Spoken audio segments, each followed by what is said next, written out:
ನಮಸ್ಕಾರ, ಶುಭೋದಯ ಪ್ರೀತಿಯ ವೀಕ್ಷಕರೆಲ್ಲರಿಗೂ ಸಂಕಲ್ಪ ಸದಿ ಕಾರ್ಯಕ್ರಮಕ್ಕೆ ಆತ್ಮೀಯ ಪ್ರೀತಿಯ ಸ್ವಾಗತ ಹೇಳ್ತಾ ಇರೋದು ನಾನು ಅನುಷಾ.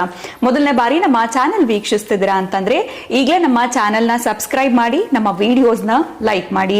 ಇನ್ನು ಪ್ರತಿಯೊಂದು ವಿಡಿಯೋಸ್ ಅಲ್ಲಿ ಕೂಡ ಸಾಕಷ್ಟು ಉಪಯುಕ್ತವಾಗಿರುವಂತಹ ವಿಚಾರಗಳು, ವೇದ, ಶಾಸ್ತ್ರ, ಪುರಾಣ, ಜ್ಯೋತಿಷ್ಯ, ವಾಸ್ತು, ಯಾವುದೇ ರೀತಿಯಾಗಿರುವಂತಹ ಸಮಸ್ಯೆಗಳಲ್ಲಿ ಸರಳವಾಗಿರುವಂತಹ ರೆಮಿಡೀಸ್ ನ ತಿಳಿಸ್ಕೊಡುವಂತ ಸ್ಪಿರಿಚುವಲ್ ಗುರು ಡಾಕ್ಟರ್ ವಿಷ್ಣುದತ್ತ ಗುರುಜಿ ಅವರಿದ್ದಾರೆ. ಗುರುಗಳನ್ನ ಕಾರ್ಯಕ್ರಮಕ್ಕೆ ಬರಮಾಡ್ಕೊಳ್ಳೋಣ. ನಮಸ್ತೆ ಗುರುಗಳೇ, ಶುಭೋದಯ. ಕಾರ್ಯಕ್ರಮಕ್ಕೆ ಭಕ್ತಿಯ ಸ್ವಾಗತ. ಒಳ್ಳೆದಾಗ್ಲಿ ಅಮ್ಮ. ಗುರುಗಳೇ, ಬಹುಶಃ ಒಂದು 2 ತಿಂಗಳ ಹಿಂದೆ ಇದು ಟ್ರಿಪ್ಗೆ ಹೋದಾಗ ಬಂದಂತಹ ವಿಚಾರ. ಪುಣ್ಯಕ್ಷೇತ್ರಗಳ ಒಂದು ದರ್ಶನ ಮಾಡೋದಕ್ಕೆ ಕುಟುಂಬ ಸಮೇತ ಫ್ರೆಂಡ್ಸ್ ಎಲ್ಲರೂ ಸೇರಿ ಹೋಗಿದ್ವಿ. ಎಲ್ಲರೂ ಕೂಡ ಇವಾಗ ದೇವ್ರ ಮೇಲೆ ನಂಬಿಕೆ ಇರುತ್ತೆ ಅಂತ ಹೇಳಕ್ಕಾಗಲ್ಲ, ಕೆಲವರು ಇಲ್ಲದೇ ಇರೋರು ಕೂಡ ಬಂದಿರ್ತಾರೆ ಅಲ್ಲಿಗೆ. ಕೆಲವೊಂದು ಟೆಂಪಲ್ ಅಲ್ಲಿ ಈಗ ಗಂಡಸರು ಈ ಶರ್ಟ್ ತೆಗಿಬೇಕು, ಬನಿಯನ್ ತೆಗಿಬೇಕು, ಈ ತರ ಅಂದ ತಕ್ಷಣ ನಾನು ಬರೋದೇ ಇಲ್ಲ ಒಳಗಡೆ ಅನ್ನೋದು ಒಂದು ಕ್ಯಾಟಗರಿ ಕೂಡ ನಮ್ಮ ಜೊತೆ ಟ್ರಾವೆಲ್ ಮಾಡಿದ್ರು. ಸೊ ಯಾಕೆ ತೆಗಿಬೇಕು, ಏನು, ಈ ಪ್ರಶ್ನೆ ಇಟ್ರು. ಯಾಕೆ ತೆಗೆದ್ಬಿಟ್ಟು ಹೋಗ್ಬೇಕು, ಹಂಗೆ ಹೋದ್ರೆ ಏನಾಗುತ್ತೆ, ಒಳಗಡೆ ಬಿಡೋದಿಲ್ವಾ ಅವ್ರು ನಮ್ಮನ್ನ? ಸೊ ಸುಮಾರು ಕ್ಷೇತ್ರಗಳು ಗುರುಗಳೇ, ನಮ್ಮ ಧರ್ಮಸ್ಥಳ ಆಗಿರ್ಬೋದು, ಹೊರನಾಡು, ಕುಕ್ಕೆ ಸುಬ್ರಹ್ಮಣ್ಯ, ಎಲ್ಲಿ ಹೋದ್ರು ಕೂಡ ಇಲ್ಲಿ ನಾವು ತೆಗೆದ್ಬಿಟ್ಟೆ ಹೋಗ್ಬೇಕು. ಒಳಗಡೆ ಗಾಡಿ ನಿಲ್ಸ್ತಿರುವಾಗಲೇ ತೆಗೆದ್ಬಿಡ್ತಾರೆ ಕೆಲವರು, ಅಥವಾ ಅಲ್ಲಿ ಹೇಳ್ತಿರ್ತಾರೆ ನಮ್ಗೆ ಅನೌನ್ಸ್ಮೆಂಟ್ ಅಲ್ಲಿ. ಯಾಕೆ ಅನ್ನೋ ಒಂದು ಪ್ರಶ್ನೆ ನಮ್ಮನ್ನ ಕೇಳಿದ್ರು. ನೀನ್ ಅಸ್ಟ್ರಾಲಜಿ ಶೋಸ್ ಮಾಡ್ತಿಯಲ್ಲ, ಹೇಳು, ನಿನಗೆ ಗೊತ್ತಿರ್ಬೋದು ಅಂತ. ನನಗೆ ಖಂಡಿತವಾಗ್ಲೂ ಗೊತ್ತಿರಲಿಲ್ಲ ಗುರುಗಳು. ಸೊ ಅದನ್ನ ಜ್ಞಾಪಕ ಮಾಡ್ಕೊಂಡಿದ್ದ, ಕೇಳ್ದ ಗುರುಗಳನ್ನ ಕೇಳ್ದ. ಸೊ ನಮ್ಮ ಗೂಗಲ್ ನೀವೇನೆ. ಸೊ ಯಾಕೆ ತೆಗಿಬೇಕು ಅಂತಂದಾಗ ನಿಮ್ಮನ್ನ ಕೇಳಿದ್ರೆ ಸೂಕ್ತವಾಗಿರುವಂತ ಆನ್ಸರ್ ಕೊಡ್ತೀರಾ. ನಮಗೂ ಒಂಥರ ಬ್ಲಾಂಕ್ ಆದಂಗ ಆಯ್ತು. ಅಲ್ಲೂ ಕೂಡ ಹಾಕಿರ್ತಾರೆ ನೋಟಿಸು. ಸೊ ಶರ್ಟು ಬನಿಯನ್ನ ನೀವು ತೆಗೆದೇ ಒಳಗಡೆ ಬರಬೇಕು, ಗುಡಿ ಒಳಗಡೆ ಬರಬೇಕು ಅಂತ. ಯಾಕೆ ತೆಗಿಸ್ತಾರೆ ಗುರುಗಳೇ? ಅದರಲ್ಲೂ ಸ್ವಲ್ಪ ಒಂದ್ ರೀತಿ ಒಂದು ಹೆಣ್ಮಕ್ಳಿಗೆ ಮಾತ್ರ ಏನೂ ಇಲ್ಲ, ಬರೀ ಗಂಡಸರಿಗೆ ಮಾತ್ರ ಇದೆ. ಈ ಒಂದು ಮಾತು ಕೂಡ ಬಂದ್ ಹೋಯ್ತು. ಒಂದ್ ರೀತಿ ಡಿಬೇಟ್ ತರನೇ ಆಯ್ತು ಅಂತಾನೆ ಹೇಳ್ಬೋದು. ಸೊ ಅವ್ರಿಗೂ ಹೇಳಿದ್ರೆ ನಮಗೂ ಹೇಳಿದ್ರೆ ಈಕ್ವಲ್, ಬರೀ ಗಂಡಸರಿಗೆ ಮಾತ್ರ ಯಾಕೆ ಅಂತ ಏನು ಉತ್ತರ ಕೊಡ್ಬೇಕು ಗೊತ್ತಾಗಿಲ್ಲ ಗುರುಗಳೇ. ಅಲ್ಲಿಗೆ ಬಿಟ್ಟಿದ್ದೀನಿ, ಅವ್ರ ಹತ್ರ ಮಾತಾಡಿಲ್ಲ. ಸೊ ಇವತ್ತು ನೀವೇನು ಉತ್ತರ ಕೊಡ್ತೀರಾ ಅದನ್ನ ನೋಡ್ಕೊಂಡು ಅವ್ರಿಗೆ ತಿಳಿಸ್ತೀನಿ ಗುರುಗಳೇ.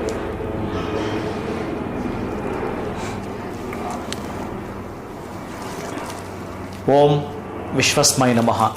ಪ್ರೀತಿಯ ಬಂಧುಗಳೇ, ಇದು ಯಾರೋ ಕೇಳಿದಾರಲ್ಲ ನಿಮಗೆ, ಅಂದ್ರೆ ತಾರತಮ್ಯ, ಗಂಡಸರ ತೆಗಿಬೇಕು ಹೆಣ್ಮಕ್ಕಳೊಂದಿಗೆ ಅಲ್ಲ, ಇದಿದೆಯಲ್ಲ. ಆಕ್ಚುಲಿ ಅವನಲ್ಲಿ ಮಾತಾಡಿದೇನಂತಂದ್ರೆ ಅವನೊಬ್ಬ ಕುಹುಕ. ಅಂದ್ರೆ ಏನು, ಅವನನ್ನು ಹೇಗೆ ಕರಿಬೇಕೋ ಗೊತ್ತಿಲ್ಲ ಆಕ್ಚುಲಿ.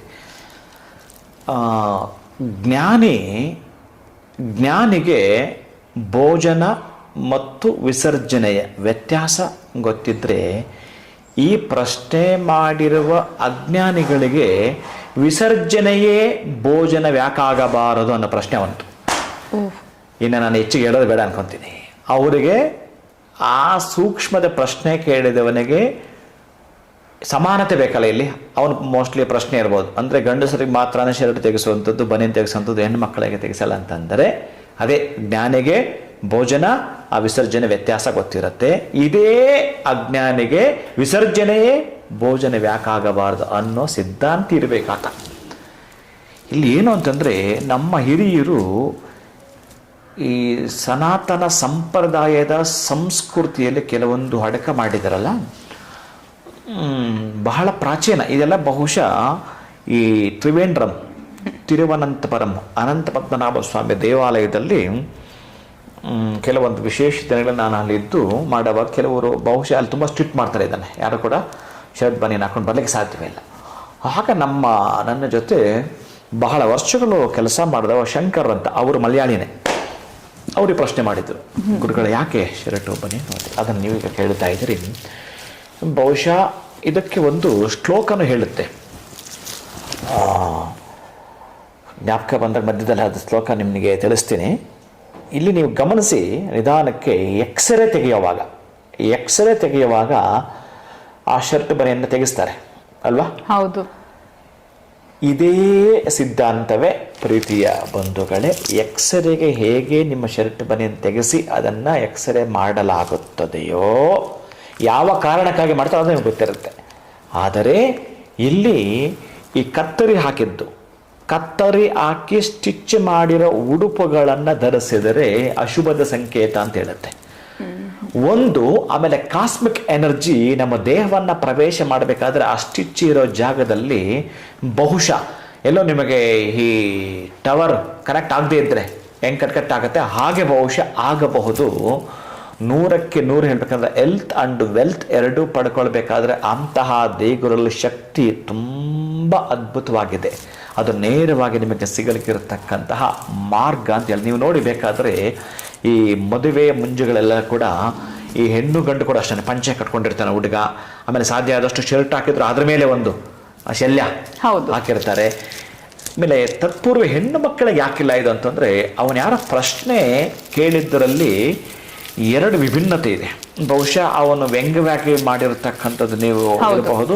ಎರಡನೇದು ಏನಂತಂದರೆ, ಅವನಿಗೇನಾದರೂ ಅದರಲ್ಲಿ ಉತ್ತರ ಬೇಕು ಅಂತಂದರೆ ಕುಲಂಕುಷವಾಗಿ ಕಾಳಜಿ ವಹಿಸಿ ಪಡೆದುಕೊಳ್ಳಲಿಕ್ಕೆ ಸಿದ್ಧನಾಗಬೇಕು. ಅದು ಬಿಟ್ಟು ತಾರತಮ್ಯ ಅಂತ ಅನ್ನೋದು ಕರೆಕ್ಟ್ ಅಲ್ಲ. ತತ್ಪೂರ್ವೆ ಹಿಂದೆ ಈ ಮಹಿಳೆಯರು ಕುಪ್ಪಸ ಇರ್ತಿರಲಿಲ್ಲ, ಸೀರೆ ಮಾತ್ರ ಇರ್ತಿತ್ತು ಹಿಂದೆನೆ. ಹಾಗೆ ನೋಡಿ, ಆ ಸೀರೆಗೆಲ್ಲೂ ಸ್ಟಿಚ್ ಇರಲ್ಲ, ಸೀರೆಗೆಲ್ಲೂ ಕೂಡ ಸ್ಟಿಚ್ಚೇ ಇರಲ್ಲ. ಹಾಗೆ ಕತ್ರೆ ಹಾಕಿರಲ್ಲ, ಕತ್ರೆ ಹಾಕಿ ಒಂದಕ್ಕೊಂದು ಬಟ್ಟೆ ಜೋಡಿಸಿರಲ್ಲ. ಹಾಗೆ ಅವರು ಹೊದ್ದುಕೊಂಡು ಬರುತ್ತಾ ಇದ್ದವರು. ಆಮೇಲೆ ಪಂಚಶಲ್ಯ ಎಲ್ಲೂ ಕೂಡ ಅದಕ್ಕೆ ಕತ್ತರಿ ಬಿದ್ದು ಸ್ಟಿಚಸ್ ಇರಲ್ಲ. ಇದು ಪ್ರೀತಿಯ ಬಂಧುಗಳೇ ಶುಭದ ಸಂಕೇತ ಅಂತಂದರೆ ಪಂಚೆ ಮತ್ತು ಸೀರೆ ಇದೆಯಲ್ಲ, ಇವೆರಡೂ ಕೂಡ ಎಲ್ಲೂ ಕೂಡ ಸ್ಟಿಚ್ ಆಗಿ ಇರತಕ್ಕಂತಹದ್ದು ಇರೋದಿಲ್ಲ. ಅದಕ್ಕಾಗಿ ಆ ಕಾಸ್ಮಿಕ್ ಎನರ್ಜಿನ, ಯಾಕಂದರೆ ದೇವಸ್ಥಾನದಲ್ಲಿ ಊರ್ಧ್ವಮುಖವಾಗಿ ಆಕಾಶ ಮುಖವಾಗಿ ಇಟ್ಟಿರತಕ್ಕಂತಹ ಪಂಚಲೋಹದ ಕಳಶ ಏನಿದೆಯೋ, ಆ ಪಂಚಲೋಹದ ಕಳಶ ಆ ಕಾಸ್ಮಿಕ್ ಎನರ್ಜಿಯನ್ನು ಸಂಪೂರ್ಣವಾಗಿ ಕೆಳಗಡೆ ಅದೇ ಕಾಸ್ಮಿಕ್ ಎನರ್ಜಿಯನ್ನು ಪಡೆದುಕೊಳ್ಳಲಿಕ್ಕೆ ಇಟ್ಟಿರ್ತಕ್ಕಂತಹ ಕಳಶದ ಕೆಳಗಡೆನೆ ಆ ವಿಗ್ರಹ, ಅದರಲ್ಲೂ ಕೃಷ್ಣ ಶಿಲೆ, ಸಾಲಿಗ್ರಾಮ ಶಿಲೆ ಅಂತ ಯಾಕೆ ಇಡ್ತಾರೆ ಅಂತಂದರೆ, ಆ ಒಂದು ಶಿಲೆಗೆ ಆ ಎನರ್ಜಿಯನ್ನು ಶೀಘ್ರವಾಗಿ ಸೆಳೆತ ಮಾಡಿ ಶೇಖರಣೆ ಮಾಡಿ ಇಟ್ಕೊಂಡಿದ್ದು. ಮತ್ತು ದೇವಸ್ಥಾನಕ್ಕೆ ಬರ್ತಕ್ಕಂಥ ಪ್ರತಿಯೊಬ್ಬರಿಗೂ ಇಷ್ಟು ಮೀಟ್ರ್ ಅಂತಿದೆ, ಅಲ್ಲಿ ತನಕ ದೇವಸ್ಥಾನದ ಗೋಡೆಗೂ ಈ ಶಕ್ತಿ ಪಸರಿಸಿರುತ್ತೆ.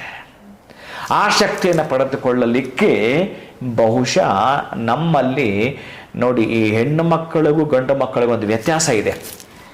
ಸ್ವಾಭಾವಿಕವಾಗಿ ಅವರಿಗೆ ದೇವರು ಆ ಚೇತನ ಶಕ್ತಿಯನ್ನು ಕೊಟ್ಟಿರ್ತಾನೆ. ಈ ಗಂಡು ಮಕ್ಕಳಿಗೆ ಬಹುಶಃ ಅದಕ್ಕೆ ಹೇಳ್ತಾನೆ, ನಾಭಿ ತನಕ ಆ ಒಂದು ಸೊಂಟಕ್ಕೆ ಬಟ್ಟೆಯನ್ನು ಕಟ್ಕೊಳ್ಬೇಕು ಅಂತ ಹೇಳ್ತಾನೆ. ಹೇಗೆ ಸ್ವಾಭಾವಿಕ ಅಂತಂದರೆ, ಗರ್ಭ ಧರಿಸುವ ಹೆಣ್ಣು ಮಗಳಿಗೂ ಗರ್ಭಗುಡಿಯಲ್ಲಿರುವ ದೇವನಿಗೆ ಒಂದು ಅವಿನಾಭಾವ ಸಂಬಂಧವಿದೆ. ಅದಕ್ಕೆ ಅಂತ ಗರ್ಭಗುಡಿಯಿಂದ ಆಚೆ ಬಂದಾಗ ಮನುಷ್ಯ ಅನ್ನುವ ಆ ಒಂದು ನಾಭಿ ಸಂಬಂಧ ಕಟ್ ಆಗತ್ತೆ, ಉರ್ರಿಯ ಸಂಬಂಧ ಕಂಟಿನ್ಯೂ ಆಗತ್ತೆ. ಈ ನಾಭಿಯಿಂದ ಆ ನಾಭಿ ಅಂದರೆ ಆ ಗರ್ಭಗುಡಿ ಇರತಕ್ಕಂತಹ ದೇವರು ನಮ್ಮ ನಾಭಿ ಸಂಪೂರ್ಣವಾಗಿ ನೋಡಿತು ಅಂತಂದರೆ ಬಹುಶಃ ನೀವು ಜೀವ ಚೈತನ್ಯ ಶಕ್ತಿಯನ್ನು ಪಡೆದುಕೊಂಡ್ರೆ ಅಂತಲೇ ಅರ್ಥ. ನೀವೊಂದು ಹೇಗೆ ಬರುತ್ತೆ ಅಂತಂದರೆ, ಆ ಕಾಸ್ಮಿಕ್ ಎನರ್ಜಿಯನ್ನು ಸಂಪೂರ್ಣವಾಗಿ ಹೇಗೆ ದೇಹವನ್ನು ನಾವು ಪಡೆದುಕೊಳ್ಳಲಿಕ್ಕೆ ಆಗತಕ್ಕಂತಹದ್ದು ಅಷ್ಟು ಶಕ್ತಿಯನ್ನು ಪಡೆದುಕೊಂಡ್ಬಿಟ್ಟು. ಇಲ್ಲಿ ಒಂದು ಶ್ಲೋಕ ಎಚ್ಚರಿಸಿ ಏನು ಹೇಳುತ್ತೆ ಅಂತಂದರೆ, ನ ಕಂಠಾವೃತ ವಸ್ತ್ರ ಸ್ಯಾತ್, ನ ಕಂಠಾವೃತ ವಸ್ತ್ರ ಸ್ಯಾತ್ ದರ್ಶನೆ ಗುರುದೇವಯೋಹೋ ಅಂತ ಹೇಳ್ತಾನೆ. ಅಂದರೆ ಗುರುಗಳು ಮತ್ತು ದೇವರ ದರ್ಶನ ಮಾಡುವಾಗ ಕಂಠದ ತನಕ ವಸ್ತ್ರ ಇದ್ದರೆ, ಅದಕ್ಕೆ ನಕಂಠ ವಸ್ತ್ರ ಅಂದರೆ ಕಂಠದ ತನಕ ಕುತ್ತಿಗೆ ತನಕ ಸುತ್ತಕೊಂಡಿರತಕ್ಕಂಥ ವಸ್ತ್ರ ಏನಾದರೂ ಇತ್ತು ಅಂತಂದರೆ, ನಾವು ಹೋಗ್ತಾ ಇರೋದು ಯಾರ ದರ್ಶನಕ್ಕೆ?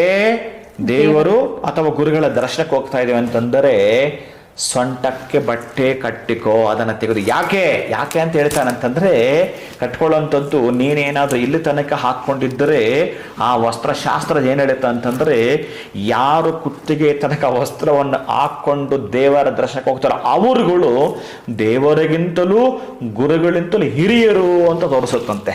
ಹಾಗಾಗಿ ನೀನೇನು ಅಲ್ಲಿ ಹೋಗಿರೋದು ಗುರುಗಳಿಗೂ ನಂತರ ದೇವರ ದರ್ಶನ ಪಟ್ಟಕ್ಕೆ ಹೋಗಿರ್ತಕ್ಕಂಥ ಅವರಿಬ್ಬರಿಗೂ ಚಿಕ್ಕವನಾಗಬೇಕು, ಅವರು ಅಂದರೆ ವಿಧೇಯತನಾಗಬೇಕು, ಅಹಂಕಾರಿಯಾಗಿ ಆಗಬಾರದು ಅನ್ನಲಿಕ್ಕೆ ಆ ವಸ್ತ್ರವನ್ನು ಸೊಂಟಕ್ಕೆ ಕಟ್ಟಿಕೊಂಡು ಹೋಗ್ತಕ್ಕಂತಹದ್ದು. ನಕಂಠ ವೃತ ವಸ್ತ್ರ ಸ್ಯಾತ್ ದರ್ಶನೆ ದೇವಗುರುಯೋಹೋ ಅಂತ ಹೇಳ್ತಾನೆ. ಅಂದರೆ ಗುರುಗಳು ಮತ್ತು ದೇವರ ದರ್ಶನವನ್ನು ಮಾಡಿಕೊಳ್ಳಬೇಕಾದರೆ ಮಾತ್ರ ಅವರಿಗಿಂತಲೂ ಹಿರಿಯವರಂತ ನೀನು ಅನಿಸ್ಕೋಬಾರ್ದು. ಅದಕ್ಕಾಗಿ ಹಾಗೇನೆ ಇದ್ದರೆ ಹಿರಿಯರಿಗೆ ಅವರಿಗಿಂತಲೂ ಕೂಡ ಹಿರಿಯ ಅಂತ ಅನಿಸ್ಕೊಂಡು ಬಿಡುತ್ತೀಯ ಅನ್ನೋದು ಒಂದು. ಆದರೂ ಎರಡನೇದು ಏನು ಇದೆಯೋ, ನಾನು ಹೇಳಿದ ಹಾಗೆ ಆ ಕತ್ತರಿ ಹಾಕಿ ಸ್ಟಿಚ್ ಮಾಡಿರತಕ್ಕಂಥ ವಸ್ತ್ರ ಇದ್ದರೆ ಆಧ್ಯಾತ್ಮಿಕ ಸಂಬಂಧಪಟ್ಟಾಗಿರತಕ್ಕಂಥ ಜೀವ ಚೈತನ್ಯದ ಆ ತರಂಗಾಂತರ ಶಕ್ತಿ ಏನಿದೆಯೋ ಅದು ಏನಾದರೂ ಈ ನಾರು ಮಡಿ ಆ ಬಟ್ಟೆ ಇರತಕ್ಕಂಥದ್ದು ಅಡ್ಡ ಬರಬಹುದು, ಆ ಶಕ್ತಿ ಪ್ರವೇಶವಾಗಲಿಕ್ಕೆ ಅಡ್ಡ ಬರಬಹುದು ಅಂತ ಹೇಳ್ತಾನೆ. ಹೆಣ್ಣು ಮಕ್ಕಳಿಗೆ ಯಾಕೆ ಅಂತಂದರೆ ಅವಳಲ್ಲಿ ಗರ್ಭ ಧರಿಸುವ ಶಕ್ತಿ ಸ್ವಾಭಾವಿಕವಾಗಿಯೇ ಇದ್ದು ಆ ಗರ್ಭಕ್ಕೆ ಕಾರಣರಾಗಬೇಕಾದ್ರೆ ನಾಭಿಯ ದರ್ಶನ ಆಗತಕ್ಕಂಥ ತನಕ ಆ ಸೊಂಟಕ್ಕೆ ಬಟ್ಟೆಯನ್ನು ಕಟ್ಟಿಕೊಳ್ಳುವಂಥದ್ದು ನಿನ್ನ ಹೃದಯ ಇದೆಯಲ್ಲ, ಆ ಭಗವಂತನು ಕೂಡ ಅಷ್ಟೇ. ನೋಡಿ, ನೀವು ನಿಧಾನಕ್ಕೆ ದೇವಸ್ಥಾನದಲ್ಲಿ ಹೋಗಬೇಕಾದ್ರೆ ದೇವರನ್ನು ಗಮನಿಸಿ, ಕರೆಕ್ಟಾಗಿ ನಿಮ್ಮ ಹೃದಯದಕ್ಕೆ ಕರೆಕ್ಟಾಗಿ ಆ ಕಣ್ಣನ್ನು ಇಟ್ಟಿರ್ತಾರೆ. ಅಂದರೆ ಪಡಿ, ಪಾದ, ಪಾಣಿ, ಪೀಠ ಅಂತ ಇಟ್ಟಿರ್ತಾರಲ್ಲ ದೇವಸ್ಥಾನದಲ್ಲಿ, ಆ ದೇವರ ದರ್ಶನ ಪೂರ್ಣವಾಗಿ ಮನುಷ್ಯ ಎಷ್ಟು ಅಡಿ ಇರ್ತಾನೆ ಅದಕ್ಕೆ ಹೇಳೋದು. ಕೃತಯುಗದಲ್ಲಿ, ತ್ರೇತಾಯುಗದಲ್ಲಿ, ದ್ವಾಪರ ಯುಗದಲ್ಲಿ. ಕೃತಯುಗದಲ್ಲಿ ಬಂದು 30 ಅಡಿ, ಆಮೇಲೆ ದ್ವಾಪರ ಯುಗದಲ್ಲಿ ಬಂದು 21 ಅಡಿ, ಈ ರೀತಿ. ಈಗ ಒಂದು ಕಲಿಯುಗಕ್ಕೆ ಬಂದ ಕೂಡಲೇ 5-6 ಅಡಿ. ಅವನ 5-6 ಅಡಿ ಇರ್ತಕ್ಕಂಥದ್ದಕ್ಕೆ ದೇವರ ಗರ್ಭಗುಡಿಯಲ್ಲಿ ಇರ್ತಕ್ಕಂಥ ದೇವರನ್ನ ಎಷ್ಟು ಅಡಿ ಎತ್ತರದಲ್ಲಿ ಇಟ್ಟಿರ್ತಾನೆ. ಇವೆಲ್ಲ ಕೂಡ ಸೂಕ್ಷ್ಮವಾಗಿ ಮೊದಲೇ ಮಾಡಿಬಿಟ್ಟಿರ್ತಾನೆ ಆ ಭಗವಂತನು. ಅಂತಂದ್ರೆ ಏನು, ಆ ಒಂದು ರಾತ್ರಿ ಇರ್ತಕ್ಕಂತಹದ್ದು ಆ ಒಂದು ಗಾಳಿಯನ್ನ, ಅಂದ್ರೆ ವಿಶೇಷವಾಗಿರತಕ್ಕಂಥ ಆ ಆಕ್ಸಿಜನ್ ಲೆವೆಲನ್ನು ನಮಗೆ ಪ್ಯೂರಿಟಿ ಮಾಡಿ ಆ ಒಂದು ವಿಗ್ರಹ ಸೆರೆ ಮಾಡಿ ಇಟ್ಕೊಂಡಿರುತ್ತೋ, ನಾವು ದರ್ಶನಕ್ಕೆ ಹೋದಾಗ ಅಯಸ್ಕಾಂತ ರೀತಿಯಲ್ಲಿ ಆ ಶಕ್ತಿಯನ್ನ ಮನುಷ್ಯ ಸ್ವೀಕಾರ ಮಾಡತಕ್ಕಂಥ ಗುಣವನ್ನು ಹೊಂದಿರ್ತಾನೆ. ಅದರಲ್ಲೂ ಅವನ ಹೃದಯದ ತನಕ. ಅದಕ್ಕೆ ಹೇಳ್ತಾನೆ ವಸ್ತ್ರ ಮೊದಲು ಸೊಂಟ, ಅದು ನಿನ್ನ ಉಪಯೋಗಕ್ಕೆ ಬಿಟ್ಟರೆ ಅದರ ಜೊತೆಗೆ ಏನಂತಂದ್ರೆ ಬಹುಶಃ ಎಲ್ಲರೂ ಸಮಾನತೆ ಅಂತಕ್ಕಂತಹದ್ದು. ಈ ಕೆಲವರು ಬೇಕಾದ ದೊಡ್ಡದು ತುಂಬ ಕಾಸ್ಟ್ಲಿ ಶರ್ಟ್ ಹಾಕ್ಕೊಂಡು ಒಡೆಯ ವಸ್ತ್ರ ಕೊನೆಲ್ಲ ಬರ್ತಿರ್ತಾರೆ. ಈ ಒಂದು ದೇಹಕ್ಕೆ ನೀವು ಬಟ್ಟೆ ಸುತ್ತುವುದರಿಂದ ಸಮಾನತೆ ಅನ್ನೋದು ಕೂಡ ತೋರಿಸುತ್ತೆ, ಅಹಂಕಾರ ಅನ್ನೋದು ಕೂಡ ಮುರಿಯುತ್ತೆ. ಅಂತಹ ಸ್ವಾಭಾವಿಕವಾಗಿರತಕ್ಕಂತಹ ಆ ಒಂದು ಆಧ್ಯಾತ್ಮಿಕ, ಆ ಕಾಸ್ಮಿಕ್ ಎನರ್ಜಿ ಅಂತ ಧನಾತ್ಮಕ ಶಕ್ತಿ, ಆ ಧನಾತ್ಮಕ ಶಕ್ತಿ ನಿಮ್ಮ ದೇಹವನ್ನು ಪ್ರವೇಶ ಮಾಡಲಿಕ್ಕೆ ನಮ್ಮ ಪೂರ್ವಿಕರು ಈ ಹಿಂದೆನೇ ಮಾಡಿಟ್ಟಿರ್ತಕ್ಕಂಥದ್ದು. ಅದೇ ಎಕ್ಸ್ರೇನಲ್ಲಿ ನಿನಗೇನೇ ನೋವು ಬಂದಿದೆ ಅನ್ಕೋ, ಆ ಎಕ್ಸ್ರೇ ತೆಗೆಯುವಾಗ ಹೇಳ್ತಾನಲ್ಲ ಅವನು, ಯಾರೋ ಎಕ್ಸ್ರೇ ತೆಗೆಯುವಂಥವನು ನಿನ್ನಷ್ಟು ಓದಿರಲ್ಲ ಅವನು, ಆದ್ರೆ ಅವನು ಹೇಳಿದ ಕೂಡಲೇ ಟಕ ಶರ್ಟ್ ಬಿಚ್ತೀನಿ, ಅಲ್ಲಿ ಏನು ಪ್ರಶ್ನೆಗಳು ಬರಲ್ಲ ನಿನಗೆ. ಹೌದಾ ತಾಯಿ? ಪ್ರಶ್ನೆಗಳೇ ಬರಲ್ಲ. ಇಲ್ಲಿ ಪ್ರಶ್ನೆ 100 ಬರ್ತವೆ. ಅವನಿಗೆ ಅಷ್ಟು ಅದ್ರ ಬಗ್ಗೆ ತಿಳ್ಕೊಂಡಿರಲ್ಲ. ಯಾರೋ ಹೇಳಿರ್ತಾನೆ ಎಕ್ಸ್ರೇ ಮಾಡು ಅಂತಂದ್ರೆ ಡಾಕ್ಟರ್ ಬರ್ಕೊಟ್ರೆ ಅವನು ಹೇಳ್ತಾನೆ ಶರ್ಟ್ ಬಿಚ್ಚು, ಬನೇನ್ ಬಿಚ್ಚುತ್ತೀಯ. ಇಲ್ಲಿ ಪ್ರಶ್ನೆ ಬರಲಿ, ನಿನ್ನ ಪ್ರಶ್ನೆಗಳು ಸ್ವಾಭಾವಿಕವಾಗಿ ಸತ್ ಚಿಂತನೆಯನ್ನು ತಿಳಿದುಕೊಳ್ಳೋಣ ಅನ್ನೋದರಿಂದ ಶಾಸ್ತ್ರ ಪ್ರಮಾಣದ ವಾಕು ಏನಿದೆಯೋ ಆ ರೀತಿಯಲ್ಲಿ ತಿಳಿಕೊಳ್ಳೋ ಪ್ರಯತ್ನ ಪಡಬೇಕು ವಿನಃ ನಮಗಿದೆ ಅವ್ರಿಗೆ ಯಾಕಿಲ್ಲ ಈ ರೂಲು ಅಂತ ಮಾತಾಡ್ತಾರಲ್ಲ, ಅದು ಅಷ್ಟೊಂದು ಸಮಂಜಸವಲ್ಲ. ತಿಳಿದುಕೊಳ್ಳೋ ಪ್ರಯತ್ನ ಪಡಿ, ಪ್ರತಿಯೊಂದಕ್ಕೂ ತಿಳಿದುಕೊಳ್ಳಿ. ನೀವೇನೇ ಆಗಿದ್ರೂ ಸರಿನೇ ಆಧ್ಯಾತ್ಮ ಅನ್ನುವುದು ಆಮೇಲೆ ಎಲ್ಲದಕ್ಕೂ ವಿಜ್ಞಾನ ಹೋಲಿಸಬೇಡಿ. ಪ್ರತಿಯೊಂದು ವಿಜ್ಞಾನದಲ್ಲಿ ಇದಕ್ಕೆ ಉತ್ತರಗಳು ಸಿಗೋದೇ ಇಲ್ಲ. ಕೆಲವೊಂದು ಹಾಗಂತೇಳಿ ವಿಜ್ಞಾನವೇ ದೊಡ್ಡದಂತಲ್ಲ. ವಿಜ್ಞಾನ ನೆನ್ನೆಮನೆ ಉಟ್ಕೊಂಡಿರ್ತಕ್ಕಂಥದ್ದು. ಈ ಜಗತ್ತು ಹುಟ್ಟಿದಾಗ ಆಧ್ಯಾತ್ಮ ಹುಟ್ಟಿರ್ತಕ್ಕಂಥದ್ದು.